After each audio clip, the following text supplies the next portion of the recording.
Maître Delphine Provence, bonjour. Bonjour.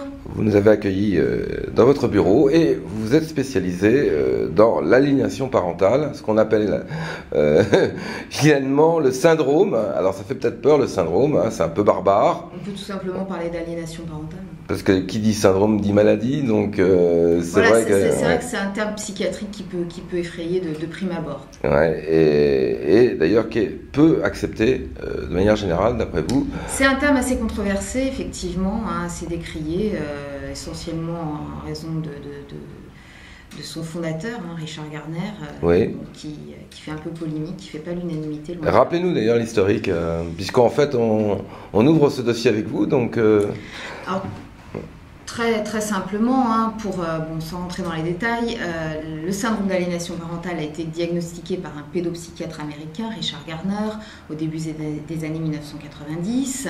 Ce qui a fait polémique, c'est qu'en fait, au début, il a prétendu que c'était un syndrome qu'on observait exclusivement chez la gente féminine, donc c'était les mères qui étaient finalement aliénantes. Donc là, il s'est mis à dos immédiatement les féministes. Il a rectifié le tir peu de temps après en disant que non, on pouvait également le trouver chez les pères.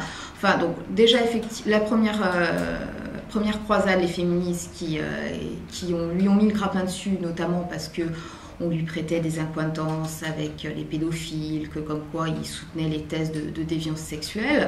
Voilà, c'est pourquoi que ce concept d'aliénation parentale finalement n'est pas toujours à l'aise avec, parce qu'il y a effectivement une paternité qui est contestée.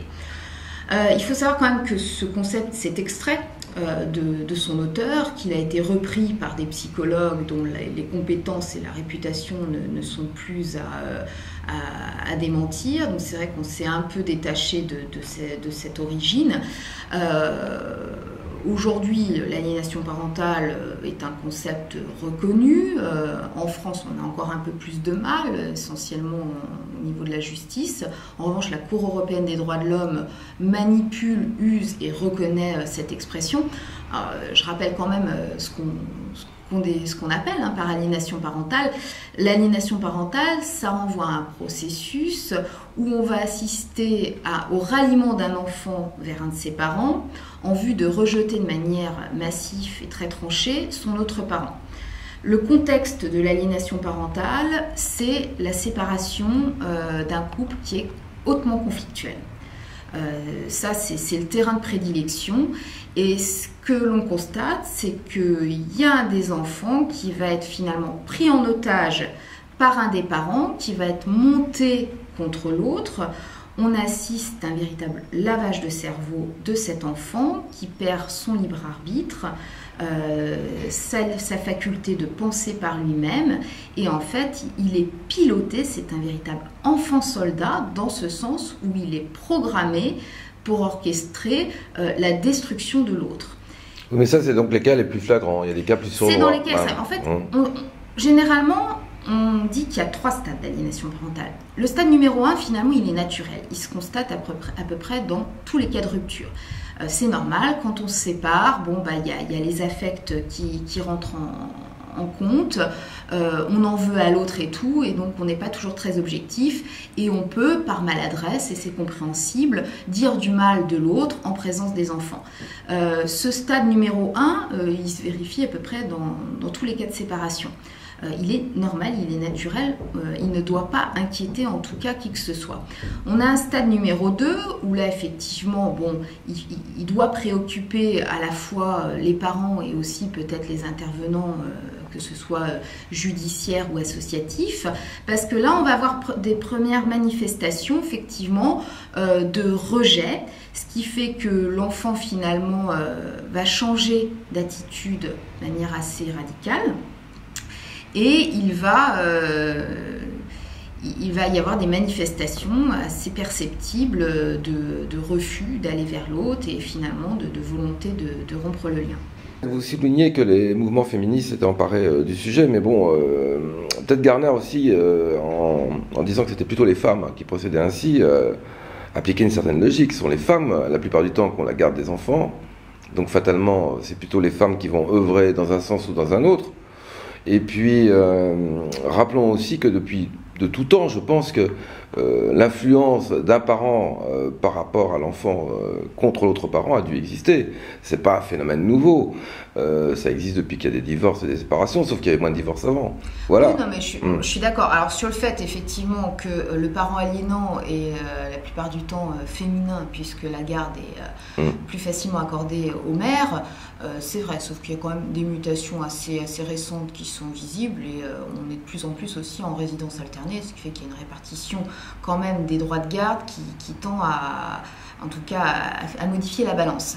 Sur le fait que Richard Garner n'a pas inventé la pluie, c'est également vrai, mais ça se vérifie finalement chez toutes les maladies psychiatriques. Les maladies psychiatriques, elles existaient avant qu'on leur donne un nom, avant qu'on les détecte. Voilà, on a juste posé un nom dessus.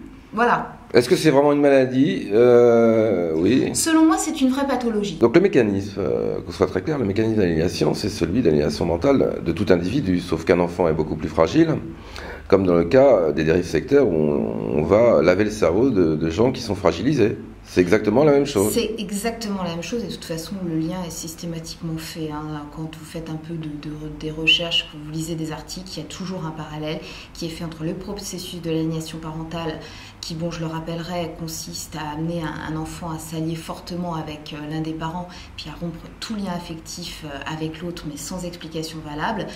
Il y a vraiment un brainstorming, enfin un lavage de cerveau qui est très puissant, et on a les mêmes difficultés effectivement d'intervention qu'en matière de... Alors conscient ou inconscient, on va le rappeler, conscient ou inconscient? Généralement c'est quand même inconscient. Aussi curieux que cela puisse paraître, souvent les parents qui en sont victimes ont du mal à le croire, mais bien souvent c'est plutôt en fait non intentionnel. On peut en avoir conscience, mais finalement, il n'y a pas cette intention dolosive, malsaine, la volonté de nuire. On la retrouve dans certains cas, et ce sont souvent des cas extrêmes, où là, il y a un esprit de manipulation. On trouve dans le profil du pervers narcissique, avec vraiment la volonté d'assaillir, de détruire, de mettre à terre une personne qui nous a fait souffrir, et souvent c'est par esprit de vengeance qu'on se comporte de cette façon. Alors, sans penser aux dégâts que ça peut occasionner sur l'enfant, effectivement, on va peut-être assouvir ses vengeances vis-à-vis de l'ex-conjoint, mais on oublie l'enfant. On oublie l'enfant. Et les dégâts que ça peut occasionner sur sa construction. Parfois, on les occulte, on n'imagine pas à quel point c'est une véritable maltraitance psychologique. Bon, non seulement sur l'aspect juridique, c'est une violation de l'autorité parentale, on peut même avoir rentré dans un cadre délictuel si on ne présente pas l'enfant. Une représentation d'enfant, c'est un délit. Mais surtout, c'est vraiment une maltraitance psychologique. Il faut savoir que tous les enfants qui ont été victimes de ça rencontreront quand même beaucoup de problèmes, parce que la logique et ce que tous les pédopsychiatres vous diront, c'est qu'un enfant, pour s'épanouir et pour grandir normalement, il a besoin de ses deux parents. Il a besoin de son père et de sa mère, d'un référent paternel, d'un référent maternel. Et couper finalement un enfant de la moitié de sa structure, d'éradiquer la moitié de son objet généalogique, c'est pas sans conséquence.